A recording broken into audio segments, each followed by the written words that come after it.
For you. Let's see which screen. All right, does everyone see that? Yes. All right, perfect. So my name is Sherry Ogden. I am a special education coordinator with Georgetown ISD. I'm super excited to be here tonight. I appreciate Lexi for inviting me. I am going to be talking to you tonight about attention deficit hyperactivity disorder, which is how the DSM classifies it. And we're going to be getting into kind of our objectives for tonight. If I can get my computer to do the right thing. Oh, there it is. Our objectives for tonight is we're going to define it. What is ADHD, and talk a little bit about brain research and what areas are impacted by the brain. We're going to identify some characteristics so that if you're noticing some things in your children, this is going to be kind of some of the telltale signs. And then we're going to talk about what are some appropriate accommodations for the classroom. So if you have a student that has ADHD, then we're going to talk about kind of what kinds of things can we offer in the classroom to help accommodate for students who are those type of learners. Okay, if you have any questions, but Lexi, will you monitor the chat for me? Sure. Just shout them out. I really want this to be to meet your needs. This is kind of how my brain works. So if you have a specific question or a need, please feel free to put it in the chat. And Lexi, if you'll just let me know what question it is, I'm happy to answer it to the best of my ability. Okay. Sure. And the chat bar, or the control bar usually is on the bottom, sometimes it's on the top of some people's screens. So make sure you can locate that. And I am here. My webcam keeps going off, but I'm here. It's doing it on itself by itself.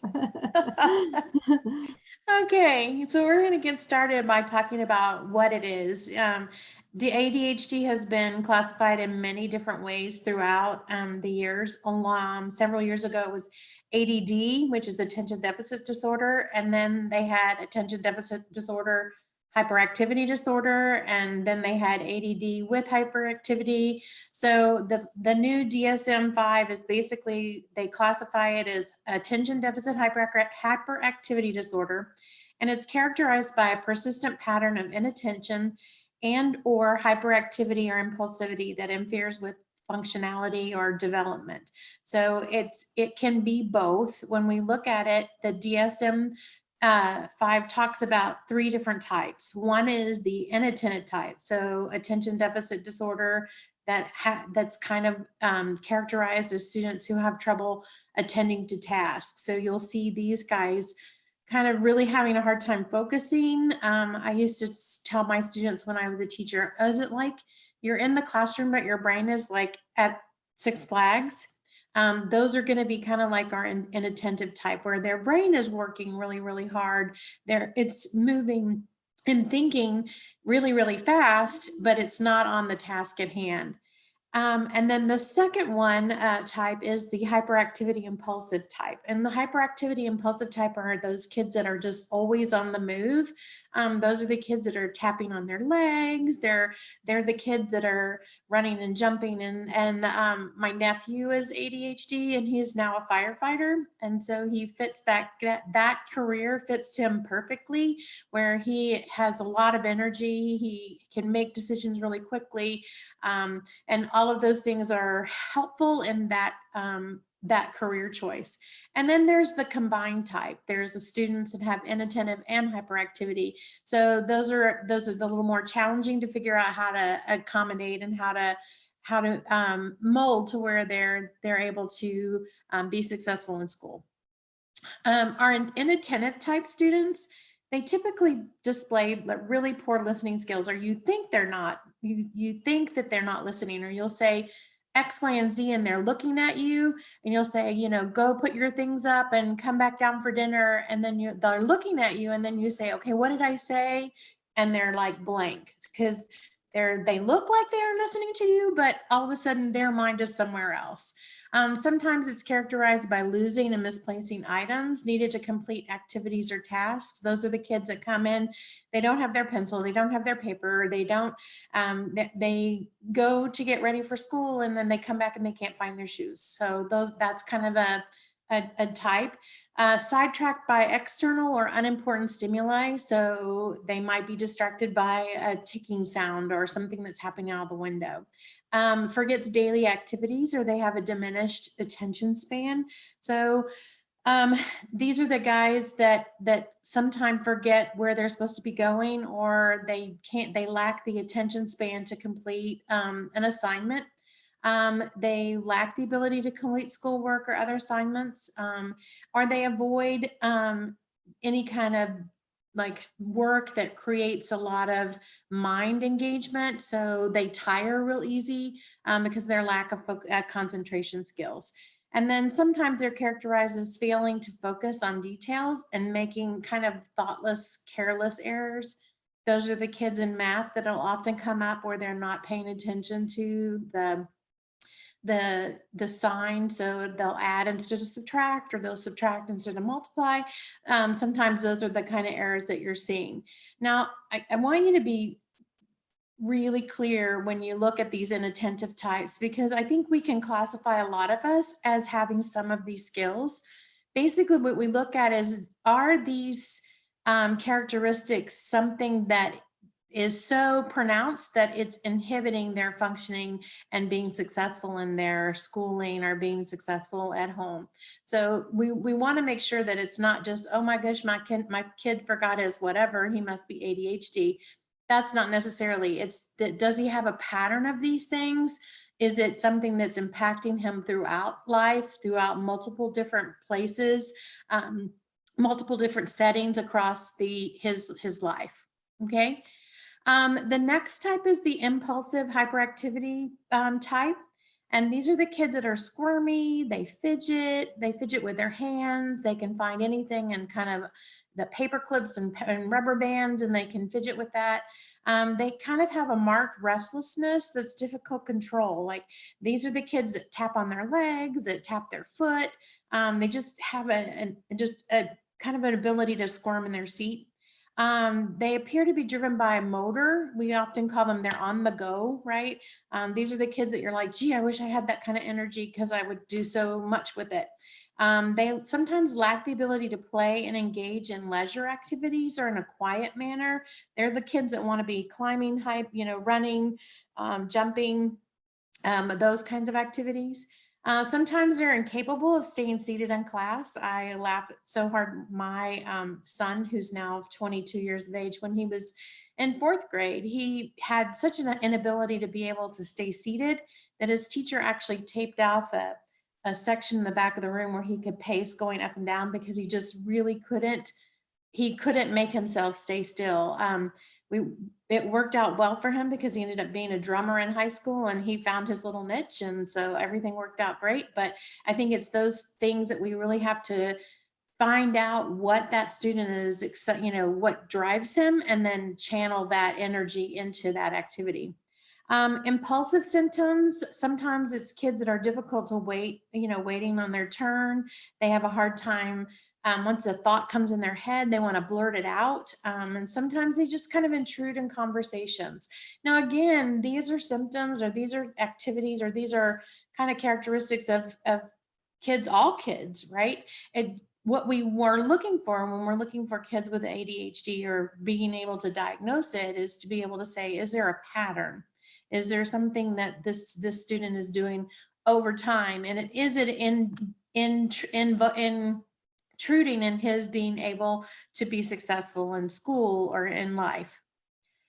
So when we look at hyperactivity and dyslexia, hyperactivity and ADHD, we're looking at, it's truly a brain, it impacts the brain. So it's not a matter of telling the child you need to sit still and then them being able to sit still. It's not necessarily a choice. It's just how their brain is wired. And not that they can just go ahead and just say, oh, I can just be forgetful and I don't have to do my homework and I'm making careless mistakes. That's not the case. We want to teach them coping skills and strategies to overcome that. But to say you're doing it by choice sometimes is not necessarily the case. Their brain is truly wired differently. When we look at the brain structure, right? When we look at our different parts of the brain, we kind of, the brain research breaks it up into like four kind of major lobes. And the first one they talk about is the parietal lobe. And the parietal lobe is what involves your sensory, what kids that have sensory integration issues, this is where it happens in that brain. It's also that perception of all of your senses. So anytime you have in sensory integration input or visual systems, all of that's happening in your parietal lobe. All right, your occipital lobe, that's going to be your that's going to be your visual systems. That's going to be where you're mostly where you're seeing, how you're interpreting things that you see. The temporal lobe is going to be auditory and processing emotions. So if you have students that have trouble regulating their emotions and seeing like they're overreacting to a lot of things, sometimes that's in your temporal lobe. And then your frontal lobe is what you call your motor movement and your higher level executive functioning. And so when you look at ADHD, that's typically what we're looking at, is that motor movement and that in those impairments and that higher level executive functioning skills. So I want to kind of go into, when we look at it, it's those kids that have difficulty problem solving with memory, language, motivation, judgment, impulse control, social behavior, planning, decision making, time perception, and the ability to delay gratification. Those are all skills that happen in that frontal lobe. When we look at executive functioning, that's kind of the key term that diagnosticians and statisticians are using right now to describe what goes on in that frontal lobe. And basically it's those mental skills that we use every day, that it's the things we use in everyday life to work, to learn, to function. And that's where we see a lot of times when our kids with attention deficit hyperactivity disorder, this is the skills that they struggle with. So there's basically 8 key executive functions. And the first one is impulse control. And impulse control is basically, I feel like I need to say something, and then I can say, this is probably not the right time to do that, because my frontal lobe is helping me regulate that impulse to say or do. The same thing with I have impulse controls with eating. Like I see a cookie and I'm like, I really want to eat that cookie. And my frontal lobe doesn't pop in and say, ooh, that if you do that, then you're not going to be losing the weight that you want to lose. That's where that kind of comes into play. The next one is emotional control. Sometimes we call this emotional regulation. You have kids that, when we talk about those kids that go from happy to angry to really quickly and having those big outbursts or big reactions to things, that's where our frontal lobe is not regulating that emotion. So if I'm feeling this way and I want to scream and cry, there's a part of me in my frontal lobe that can push that and say, well, wait, hey, let's think about this. If you do this, this is what's going to happen. That our kids with ADHD sometimes have a difficult time regulating that emotion. Flexible thinking, that's another executive function that happens in that frontal lobe. And that's those kids, that's the ability to move and change as you see things coming. So for example, I'm going to tell my kid, hey, we're going to go to Pizza Hut for dinner tonight. And then all of a sudden the phone rings and there's a tragedy. I have to go pick up a friend because they're sick. And then I have to tell my son, oh, I'm sorry, we can't go to Pizza Hut today because we're going to have to go tomorrow because of this situation. And they have such a hard time making that flexible movement. That's a kid that has struggles with, and we call that rigidity of thought. They're rigid. If it says this, then I have to do it at this time. If you said 6 o'clock, then I got to do it at 6 o'clock. And that's that a function of not using flexible thinking. Working memory, and I just have my notes here so I don't forget. Working memory is basically memory that helps your child keep that information in mind. So, for example, when I have a weak working memory, I have trouble remember directions. So if I tell my son, and I say, "Hey, I want you to go upstairs. I want you to get your books, get your shoes, get your soccer stuff, and come on down." If it's the ability to hold all of that stuff in their mind and act upon all of that memory and then execute that. So a lot of times with our kids with ADHD, you'll say, go get all these 4 things and they'll come down with 2. And you're like, okay, but you forgot your soccer stuff. Go get your soccer stuff. Oh, that's that working memory issue that is sometimes difficult. Self-monitoring, that's another executive function. And it's where you're allowing your child to evaluate how he's doing. So kids with weak self-monitoring skills can be surprised by a bad grade or negative feedback. So they're doing a project and they're working and they're like, oh, this is really great. And they feel like their effort and their product is good. And then when you say, well, wait a minute, have you thought about this and this and this? They've not thought through and monitored themselves. Planning and prioritizing, that's kind of self-explanatory, where kids that have difficulty with ADHD sometimes struggle with being able to plan and execute or prioritize.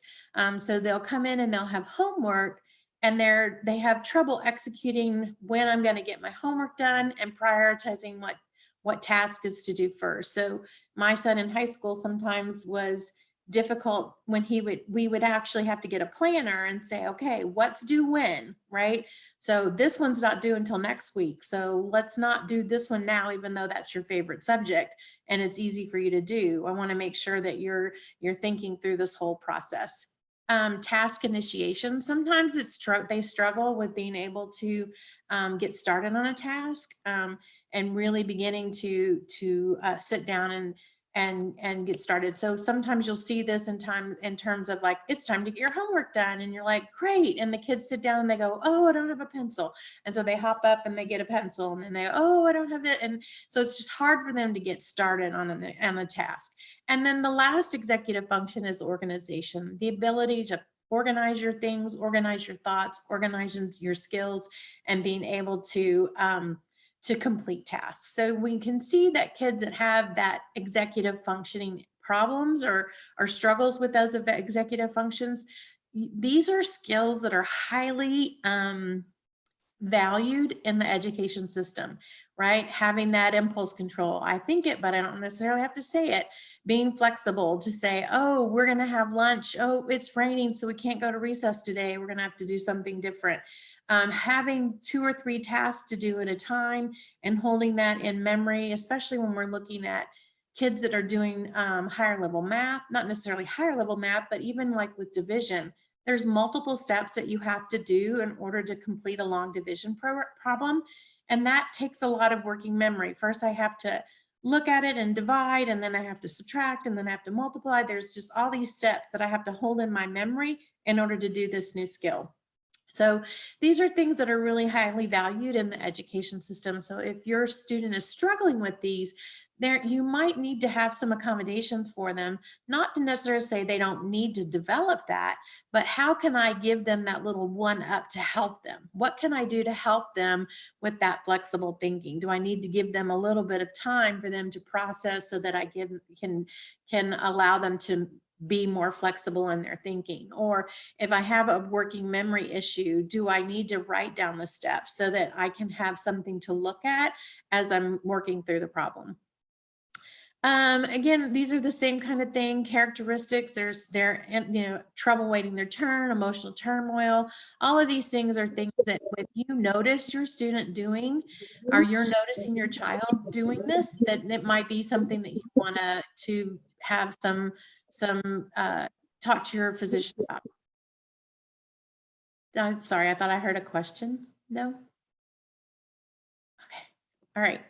So getting to the good part, right? Those are all this is what I see in my student. If I see this in my child, then what do I do? You might want to take them for an evaluation. You can also talk to your school.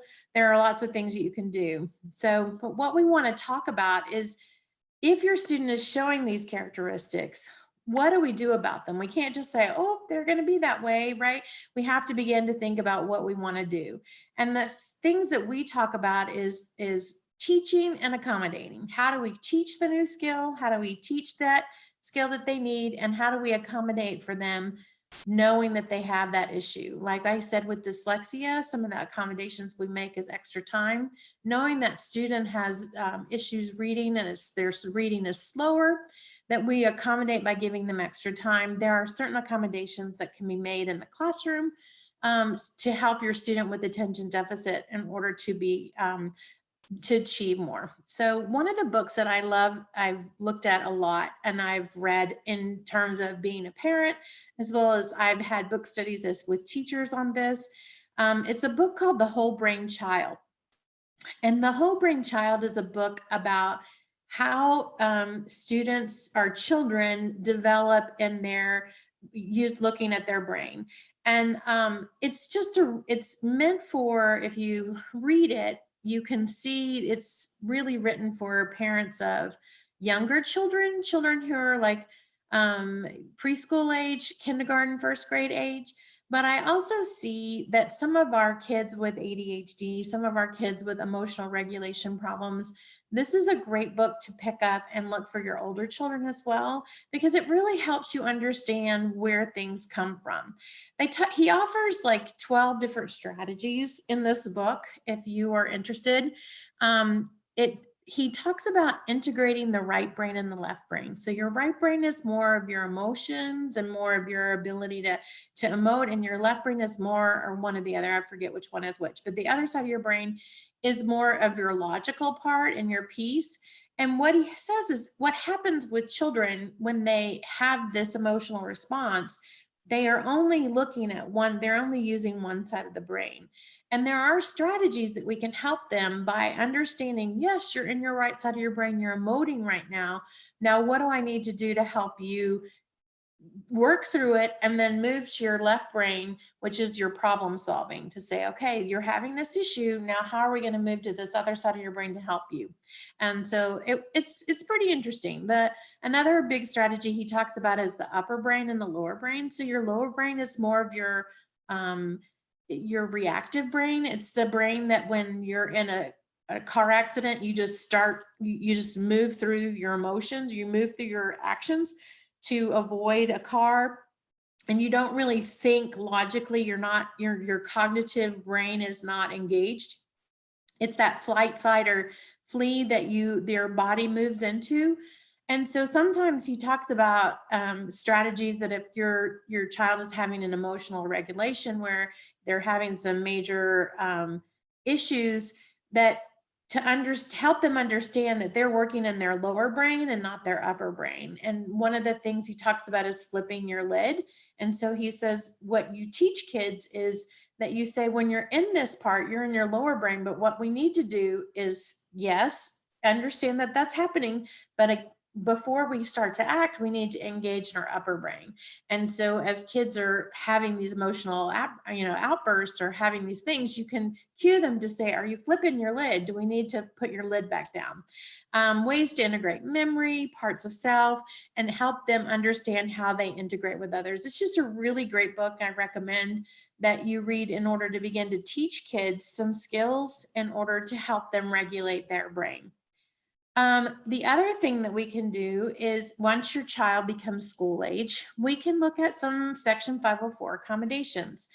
In the state of Texas, it's nice if you have a student that you think has an attention deficit disorder because you say, I see these characteristics. Then what you would do is you would contact your campus principal, or if you're in high school, you would talk about their campus Section 504 coordinator, and you would just say, hey, I believe this my student's struggling with this. And so at that point, there's usually like a checklist that they can send out. We can't diagnose as a teachers, as an education facility. We can't say your child actually has attention deficit disorder, but we can say that he has these characteristics of attention deficit disorder that's impacting his learning. So we have some checklists and things that you're welcome to bring that. If you do have a physician diagnosis that's has said, yes, I believe your student has attention deficit disorder, and here's the testing and paperwork to prove it, then that's for sure. We absolutely can accept that as well. But I just don't want parents to feel like they have to go that route, because sometimes there's extenuating circumstances like finances and things that would inhibit you from going down that route. And we don't want to discriminate against a child just because they don't have a physical diagnosis. We can certainly do some accommodations in school that when we just look at characteristics. So section 504, if you're not familiar with that comes from our it basically is our American of Disabilities Act. So it started with when our Vietnam vets came back, and we were like, oh, they are not being able to access certain buildings, certain restrooms, certain basically life abilities in order to make and be able to make, vote and get into community buildings. So basically what they passed the law and said, if you are going to receive government money, then you're going to need to make accommodations for people to allow them to enjoy in life activity. And so that's what section 504 is for. And so we have it's kind of come down into the schools where we can say, if you have something that's keeping you from a life activity, which we are going to define as education or learning or reading, then you're entitled to some accommodations in order to even the playing field. So it kind of goes like this. So I love this kind of seesaw plan, so you can kind of see. There's a student that's 504 eligible, maybe he's ADHD, and he needs a plan, but we don't have a plan in place. And you can see that the seesaw is out of kilter, right? The person who doesn't have a disability actually is able to access their learning much faster or much better than the person who needs a plan. Then there's another section, which sometimes we kind of go the other way. We say, oh, we're going to put all these supports into place, and we actually give them a higher up or more of a leg up than the person who doesn't have a disability. And so we're saying that's another way that can happen. And then what we're hoping to get is that a student that is eligible, like a student with ADHD or a student with dyslexia or a student with diabetes, that with this 504 plan, they can actually have equal access to their peers. So example, for a student with ADHD who has trouble with motor control, what kind of plan do we need to put into place so that student won't get penalized for needing to move, or won't get penalized for having to have some kind of fidget? Or how do we help him engage his brain so that he is able to access his education just like his typically developing peers? What we don't want is to have that seesaw in an inverted. We want it to be flat. We wanted to make sure that whatever plan that we have in place is enables that student to access their learning just like everyone else. So to talk a little bit about strategies, and one of the things that I keep talking to our 504 coordinators in Georgetown ISD is we need to be thinking about what is the barrier. So if your student has attention deficit disorder, what are the barriers that they're experiencing? Because as you can see, when we first started when we started describing what a student with ADHD looks like, it's a myriad, right? You have kids that need fidget toys. You have kids that have focus issues. You have kids that have organizational issues. So You need to be able to have that conversation, and the teachers working collaboratively with the teachers to say, these are the things we're seeing that he's struggling, and these are the barriers. So once you begin to choose the barrier, then it's just a matter of what are some things we can do to overcome. So for example, if your student has some organizational barriers that I'm having trouble organizing my thoughts, organizing my materials, then some of the strategy that you can use is like a graphic organizer. So if I have a student that is struggling with writing, because when they write, they kind of write all over the place. And it's just like, what is it that you're trying to say? We can provide graphic organizers that basically say, here's your intro. Then you get point 1, point 2, point 3, and then what's your conclusion? So those graphic organizers just help them with the strategy that with the skill that they struggle with. So naturally, just in general, I'm not a good organizer, but if I put my things on graphic, if I put my thoughts down in a graphic organizer, then I'm able to write a paragraph that's cohesive and succinct. Another strategy for using for kids with organizational issues are the use of planners, right? I mean, I laugh. My son is dyslexic, but he does have some ADHD tendencies. We bought him a big whiteboard calendar, and when he would get an assignment, he would come in and write it on his whiteboard. So when he would come to bed at night, he would know the things that are due when they're due. And so it wasn't like he was trying to wait until the end of that, like, oh my gosh, something's due on Wednesday and it's Tuesday night. He could see it, visually see it coming as he went through his calendar. So again, there's no one right way to provide an accommodation. It really is trying to see what your child is struggling with. What is it that we can do to help them? Another one, a struggle that we see a lot oftentimes is that movement regulation, those kids that need to move. We have the ability to use fidget toys, and not the little spinning, the fidget spinners, because that became like a crazy thing at school. But we oftentimes, like I've given my kids rubber bands where they can just sit and pull and stretch. We've also done it around the bottom of the legs of their chairs so that they can take their feet and just push the rubber band down, just something to keep them where they can engage and have that movement, so they're able to engage in the learning because they're moving. Another accommodation that can happen with that movement is that planned movement area. I gave you that example earlier with my son. He seriously paced. I laughed because I was talking to his teacher on his 4th grade, and I said, is this becoming a problem that he's like moving all the time? And she's like, no, because as he's pacing in the back of the classroom, she said he's actually raising his hand, engaging in the conversation and engaging in our instruction. So having, again, it's how you begin to use those, what strategies and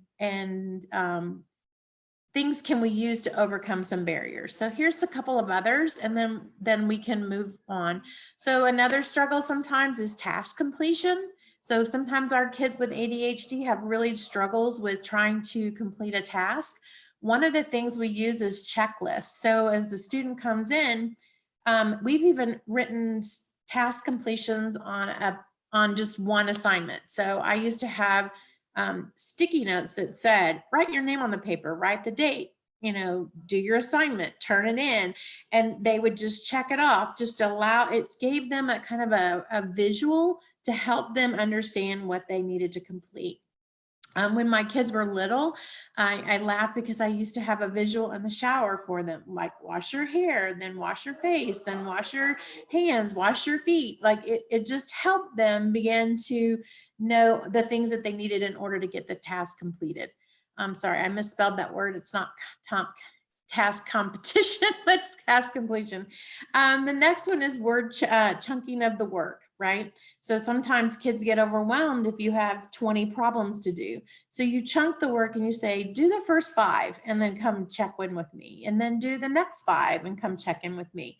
Sometimes I've even seen it where teachers have taken the paper and folded it up so that kids can't even see the additional problem. They just say, do these 5. And then when they get those 5 done, they uncover another 5. So just ways to overcome and to help them with that completion of task. And then the next one we're talking about is focus. This is another area where we see our kids with ADHD struggling, is being able to focus on the task. Some of the things that we've done in the past that we can help with is like the choice of working areas. Sometimes kids in a mix of the classroom, they're usually sitting in tables or are collaborative working areas. And so sometimes being able to say, I need to work by myself, and having a student being able to self choose that to move and to be in an area where it's less distracting, or the use of headphones, right? Sometimes that I need to, when I come home from school, if I don't have something playing soothing in my head, I'm listening to the conversations with my parents, or I'm listening to mom cook dinner or dad cook dinner. And so having that those headphones kind of to just help just with that distraction is sometimes helpful. So again, I tell teachers all the time, our only inhibition of providing these accommodations is our own creativity. So how I would encourage you as parents to begin to bring up these strategies is to say, this is where he struggles. So, or this is where she struggles. So this is maybe we can try these things. What we don't want to do is overcome and have so many accommodations that the kid kind of gets overwhelmed about what to use and how to use it. It's better to have one or two very good strategies. And as kids grow older, they'll tell you, this worked for me then, but it doesn't work for me now. Or this was helpful in second grade, but it's not helpful in middle school. So really helping them being able to identify, this is my struggle, and this is what I need to make to be able to be successful. Questions? Any questions? I feel like I'm just like flying through this. So is there any questions that I'm having? Nothing in the chat box yet, but now's your shot. So, I mean, I'm going to finish really early, and I apologize. I was trying not to give too much information, but what I want to leave you with is these are skills, organizational skills, focus, completion of tasks, all those executive functioning skills that we had that we talked about. Those are really crucial pieces in order to become successful, in order to become a person that can achieve and to be successful in school or in work. And so we're not necessarily saying that they don't have to do those skills or they don't have to learn those things. What we want to do is we want to teach the new behavior or teach a new coping skill that will help them be able to achieve that. So for example, it's not an option that you don't complete your work, but I can say you complete it in chunks. So you might need an extra time to complete that work because you're going to do it in smaller chunks. That's not so overwhelming. But the end result is that you're going to have to do, you're having to complete the assignment. So teaching that new behavior or teaching that coping skill is really going to be the important piece of not saying my brain works differently. My brain interacts with people differently. So because of that, how am I going to have to do things differently in order to do the same achievement? And one of the things that I love, this is one of the favorite quotes that I have, and it's by Justin Tart. So we talk about a lot of times our kids with ADHD, they get into trouble because they're impulsive. They don't think things through. They make choices that are not the best choices. And so what I love to tell teachers is when a student makes a poor choice, which we all do, we're all guilty of doing those things that create a struggle. What is important is it's the conversation, not necessarily the consequence, that makes a difference, right? It's the time where you talk to them and say, hey, when you made this decision, this is what happened. And so next time, what is it that you need to do, right? It's not necessarily that consequence that's going to help them remember. It's that conversation that you have with that student to be able to say, hey, when this happened and you did this, what was your outcome? Does outcome what you wanted? No, not necessarily. So if that's the case, then what do we need to do differently? And how do we need to make things different? And so I have really finished very early, so I'm open for questions. There's a question now in the chat box. I'm sorry? There's a question now in the chat box, but was somebody talking out loud? I don't want to talk over anybody. No. So I don't know if you can see the chat box, or do you want me to read it to you? Hang on, let me see if I can escape here. I see two. Okay. Some things. Okay. When giving accommodations for one or two students, what is a good explanation or verbiage to tell the other students why they get specific accommodation? That's a great question, because I see that all the time. What I used to tell my students when I would give accommodations is that we talk a lot about everybody gets what they need. You get what you need in order to do your task. You get what you need in order to do your task, and you get what you need in order to get your task done. So like in a pre-K classroom, why does so-and-so get to do such and such? Well, that's what he needs. And when you need X, I give you that. And I don't necessarily give it to everybody else. So we talk about fair not being equal, that equal is not necessarily fair. I sometimes even use the term, I use the analogy about glasses. Like sometimes when I wear glasses, and so I would tell kids, well, just because I wear glasses, would it be fair if I made everybody wear glasses? Well, no, because I need glasses and you don't. So I'm going to get the glasses because I need them and you don't. And so you get the things that you need, right? And just really helping them see that equal is not fair. Fair is giving everybody what they need. Any other questions?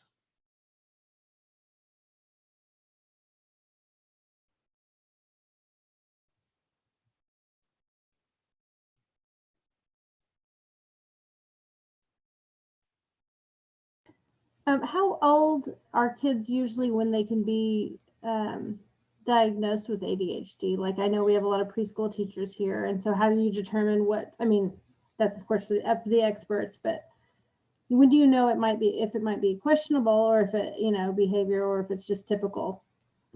That's a really good question, because it is a neurological thing. I think when you're seen as if these pieces, when we go back to that executive functioning and we go back to that distraction and that emotional regulation, is that becoming an issue or a problem?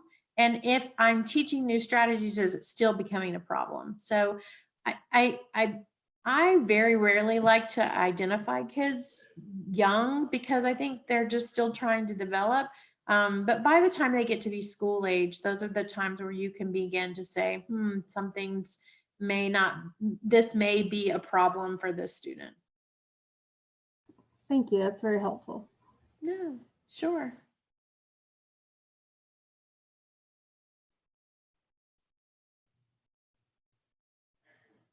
Sorry, I feel like I flew through this. It's been quite a year with COVID, so. Can kids get by till middle school, high school, even college? Can kids okay, sorry. Get by like without, you mean like without a diagnosis or without medication, or is that what you're asking?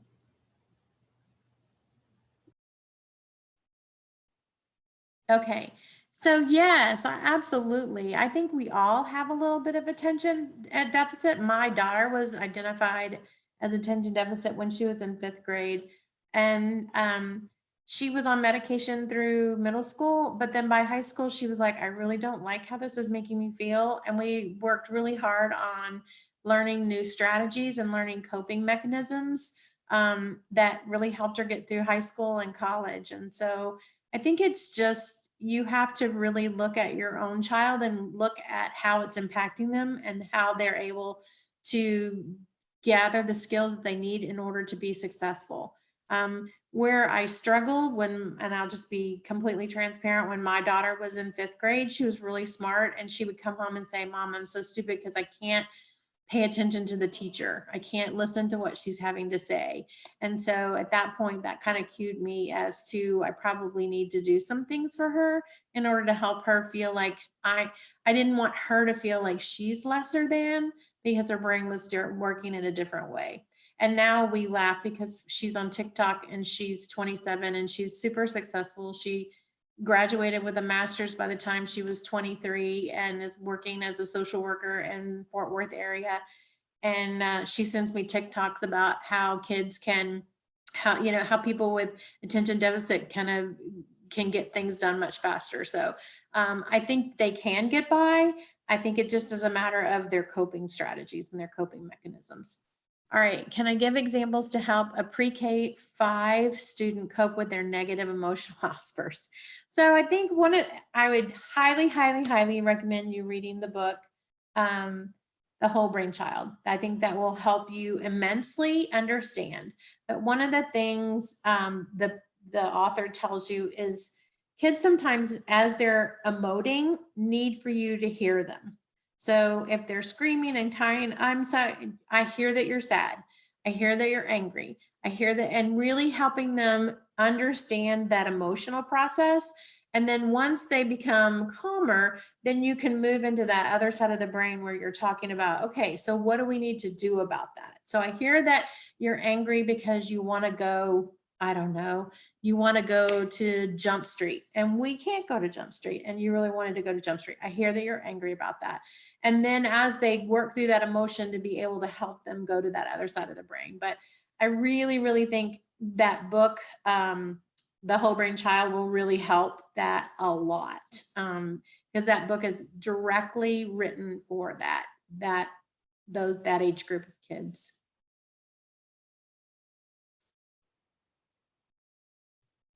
Other questions?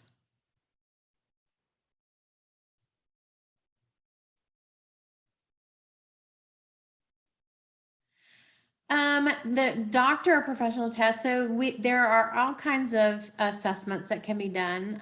You can have an assessment done through your physician. They'll give you a checklist just like we would at school, or you could have a psychologist run some tests that will look at working memory, that'll look at different executive functioning skills and be able to identify that particular issue. I will say though, for older kids, if your kid is like developing some of these kind of symptoms as an older child, you might want to look at anxiety as well instead of just ADHD, because sometimes they mirror. Kids that are highly anxious about things sometimes exhibit the ADHD kind of characteristics. So that would be something that I would go and talk to a psychologist about and see if is it anxiety or is it ADHD? Where is the disconnect? I'd like to add, if that's okay. Sure. So my son has anxiety, and he has in the past he has been diagnosed with anxiety disorder, attachment disorder, oppositional defiance disorder, and he's on medication for anxiety and a whole bunch of other things and self-harm and that kind of stuff. So he's repeating grade 6 now, and last year our pediatrician, a new pediatrician, looked at all of that and said, you know what? He has ADHD. Yeah. And we started the medicine for that. And what a different child. Right. And we've been dealing with all these other little, like not little labels, because all Right. disabilities kind of overlap and have the same symptoms. Yes. Right. And it was so challenging.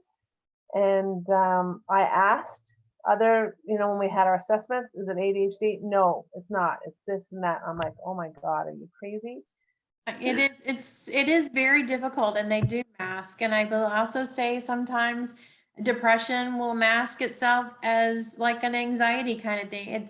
It's really very difficult, and I think it's very hard. One of the things that you have to know is with a child with attention deficit disorder, what they prescribe for is actually stimulants. So if your student doesn't have ADHD and you prescribe stimulants for him, it is very clear whether or not it's working or not. There won't be like oh, is this good or not? It'll be very clear.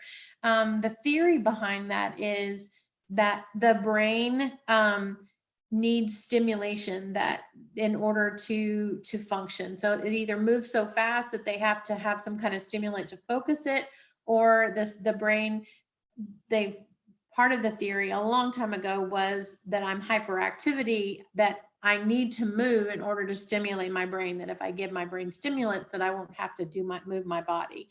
That was the theory a long time ago. But I agree with you, Tammy, that it's there. It sometimes becomes kind of a process of elimination. That I'm going to try this, or then I'm going to try that, and when those meds work, they work, and when they don't, you definitely see some issues. Now, I do want to make a proponent that I'm not a doctor, so I cannot even begin to say medication is the key or medication is what you need. I do have seen a lot of kids that have been able to overcome some of their struggles with just accommodations and different learning patterns. And then I've seen some kids that that's how they're able to access those accommodations, is because the medication slows them down enough to help them to pick it up. So Yes, yes, thanks. I totally agree because I'm an early childhood educator and I did everything that I could with him for the self-help tools and resources and regulation. And then it came to a time where it's like, okay, let's try it. right. So every family is different, and you just have to do your research. Yeah, and just really monitor and do what's best for your student and your child. Mhm. All right, anything else? Hi, I have a question. Sure. Hello, can you Yes, hear me? I My can. my name is Joyce, and I have a question. Have you seen, or how often have you seen, um, like a child's ADHD, get more severe with age?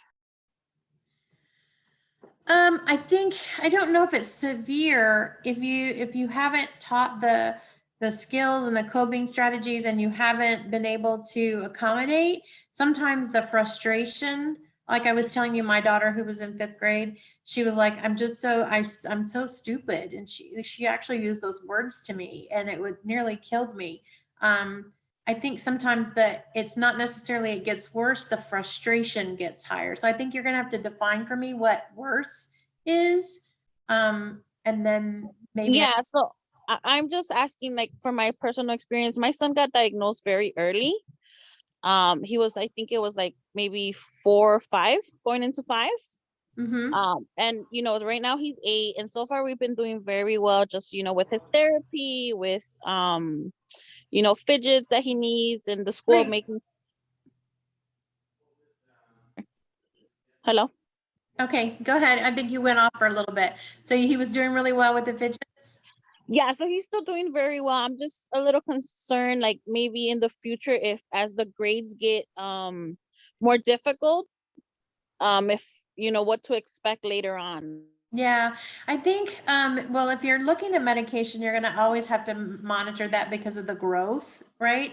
But I also think sometimes if you're teaching the right coping skills, it can actually, they can, not outgrow it, because ADHD is a neurological disability, but they just learn to cope with it better, right? And really helping kids. One of the things that I've working with special education, it's helping kids understand it- that this is just how my brain works, right? This is just how I am wired.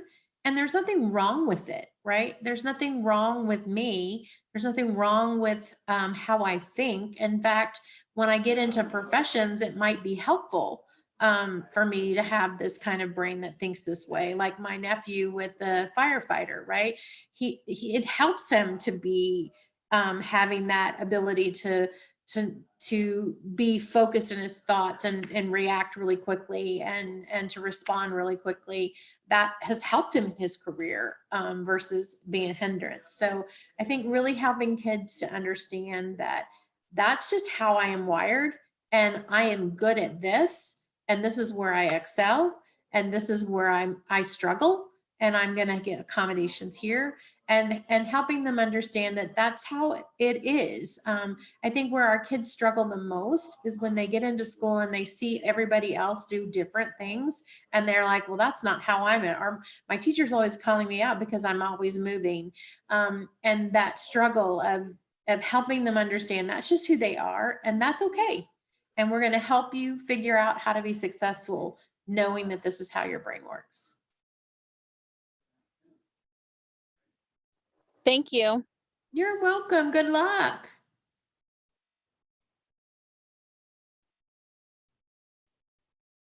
Any other questions?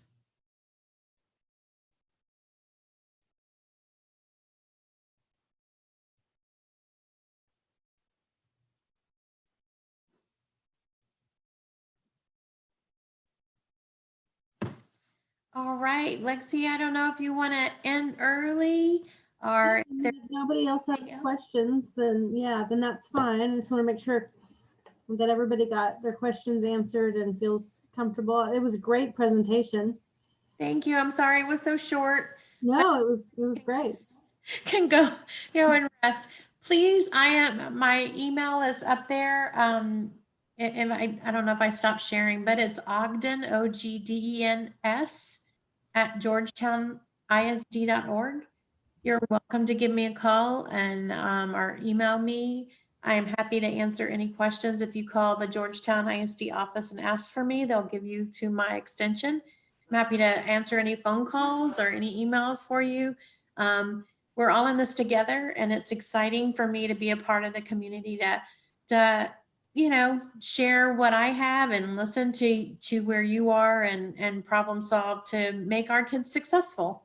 And that's the main goal, is to make sure we have our kids being successful in school. Well, we really appreciate it. I got my own ADHD kid, and I always learn something new. I know. We all do. We all do. You're welcome. And Lexi put my email up there in the chat. So make sure that if you have any further questions or concerns, please let me know. And I'm happy to help in any way. Okay, great. Thank you.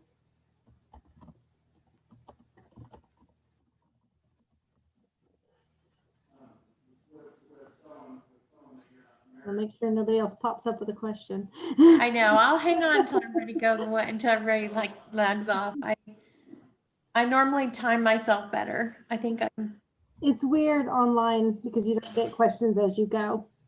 it is, and you don't, you Can I ask a question? Yes. Sure. Okay, hi. I love your presentation. It was beautiful. I have a son and he has not been diagnosed or anything, but just by being home doing the virtual and also going to school, I've realized that he's struggling with executive functions and some of the stuff information.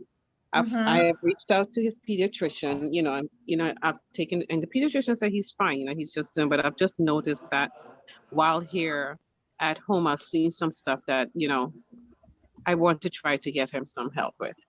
Right. I got him a planner. He doesn't like to write in the planner. If he doesn't understand something, he fights us to try to get it done. It's not that he's not capable of doing it. He wants to do it when he wants to do it. I think too, we went through a lot of planners before we found one that we really liked. My son actually is a Google Calendar guy. And having it being on a computer, I think was better than having a paper planner. But now he's at Tech. He's gone back to planners, like paper planners. He told me the other day, I need a planner because I've got to write everything down. And I'm like, okay.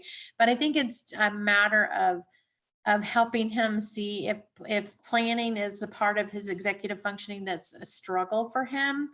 It's going to have to be, let's try several different things out. Let's try a written planner. Let's try a big whiteboard calendar. Let's try a Google Calendar where it's online, and helping him kind of choose the planner that may be a reasonable one for him. So maybe giving him choices, I think, might be more helpful, but I know it's a struggle.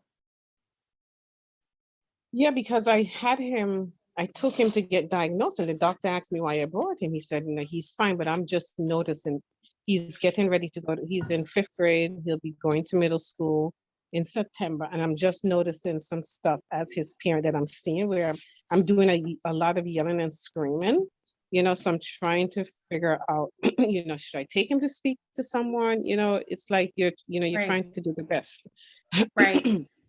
Well, and I think too, even if your pediatrician is saying no, I mean, I know that that's not going to help with the medication kind of piece, but there's also accommodations that can be held in school. Like you can go to the campus, and especially in 504, because the evaluations are done with parent input and teacher input. And so basically we look at what you have to say and what the teachers have to say, and then we say, ooh, is there something that's getting in the way of his learning? And if so, then let's talk about what we need to do to accommodate that. So I'm hoping that that might be helpful once he gets to middle school. I also found that sometimes when boys go through maturation and they get into middle school where they're switching classes, it's either going to go really well or you're going to find the struggle, right? Because I'm only sitting for 45 minutes and having to focus for 45 minutes. That sometimes is more helpful than when they're in elementary school where they're sitting in one place and they're having to just switch topics with the same teacher. Yeah, and that's what I'm wondering. I mean, his grades are pretty good, so Yeah.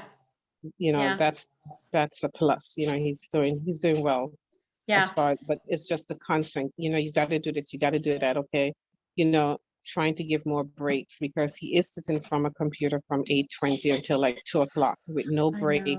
know. And there's no lunch, so he's basically eating and doing work. And I know Right. that can be, difficult. So that's why Yes. when I was listening to some of the stuff that you said, and I was like, okay, my goal is to Right. set him up to be successful. Right.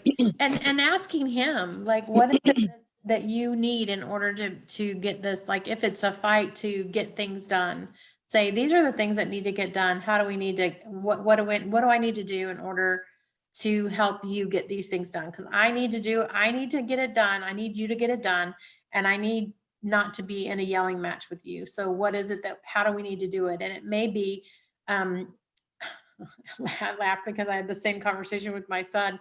He was like, Mom, I just need you to write me a list and then I'll work the list. And I'm like, okay. And it was super hard because I had to really let him work the list. Mm-hmm. Me say, I want you to do it now.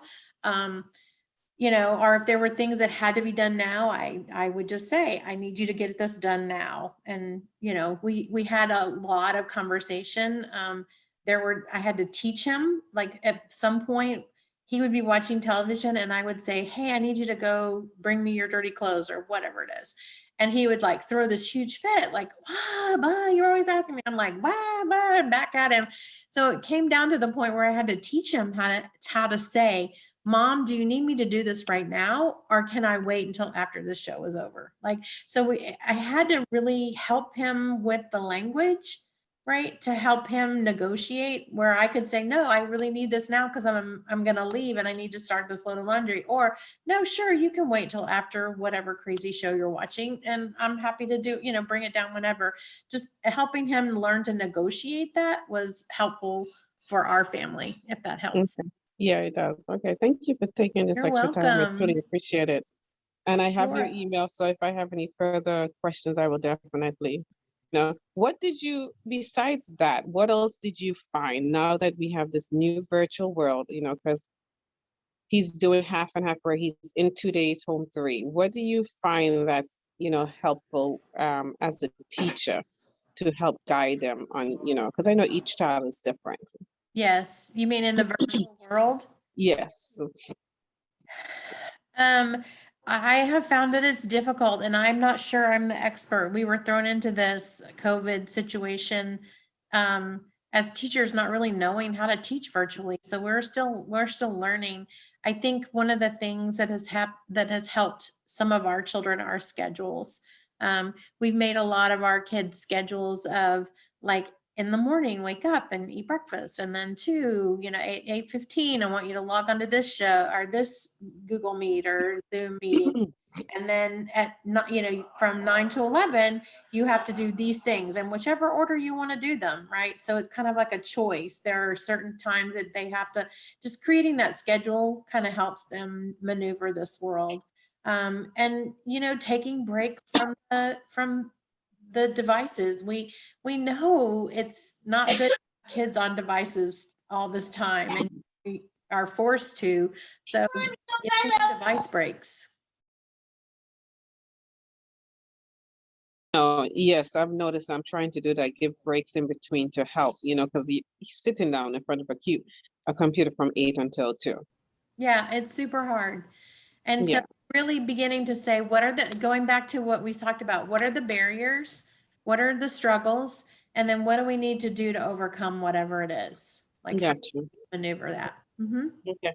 Well, thank you for your time. This was Mhm. greatly appreciative.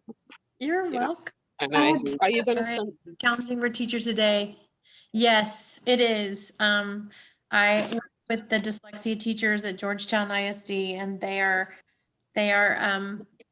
every single one of us, I talked to her today, and she's like, I know I'm not getting a lot of my like notices and stuff done, but she said, I just had to focus that, I need to leave here every day knowing that I've taught my kids. And if I can do that, then I'm going to feel successful. And I'm like, yes, absolutely. Focus on the students, and we'll make sure all of the notices and all the testing and all the assessments and things are done. But we're going to focus on getting our kids right. So thank you for recognizing that it is hard. Yes, it is. Thank you so much. I was just gonna add my son, he's 15, and he needs breaks, but not only breaks, but he needs breaks where he can move his body. The screens are just hard, and so he'll take a break and like go walk down and get the mail, or he'll walk around the block, or he'll do something where he can go outside. And of course, I'm not sure where you are, but we're in Texas, it's nice outside. And so we breaks where he can kind of physically move his body are much different and better than just like taking a break and walking away and sitting on the couch. So, Right. Yes. Agreed. Or engaging in some kind of, I don't know, whatever hobby you have. Like, if your child plays an instrument, like take a break and play your instrument for, 20, 30 minutes or whatever it is. I think is helpful. yeah, switching gears in some way. I like Yeah. that. Yeah.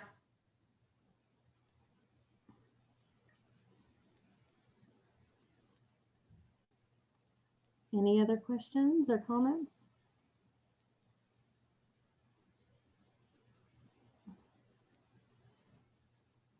Well, we really appreciate your time. This is so great.